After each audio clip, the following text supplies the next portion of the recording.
Assalamualaikum warahmatullahi wabarakatuh.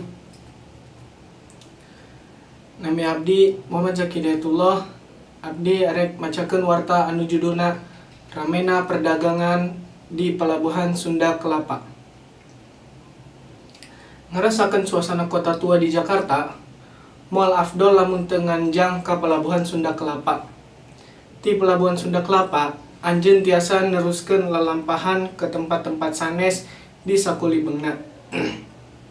Sapertos Museum Endah, Jembatan Intan, Menara Syah Bandar, atawa nyusuran Pasar Lauk. Sapertos pelabuhan anu sanes lainna, Pelabuhan Sunda Kelapa oge kentel pisan ku ayana perdagangan. Pelabuhan eta kiwari barobah jadi kaayaan pelabuhan antar pulau serta distribusi barang-barang ti sagala rupa macem. Pelabuhan Sunda Kelapa atos aya saprak abad ke-12 sarta mangrupakeun pelabuhan anu Kerajaan Sunda anu beribu kota di Pakuan Pajajaran.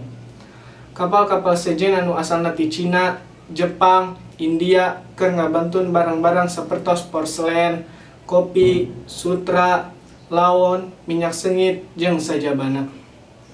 Kanggo dituker ka rempah-rempah di Indonesia. Di zaman baheula, Pelabuhan Sunda Kelapa emang rame didatangan ku padagang-padagang sarta palaut di Sumatera, Malaka, Sulawesi, Jawa, sarta Madura. Di Sunda Kelapa seueur diperdagangkeun pedas, beas, asem, daging, emas, sayuran, sarta buah-buahan. Sakitu warta ti abdi, pami aya kesalahan mohon maaf. Wassalamualaikum warahmatullahi wabarakatuh.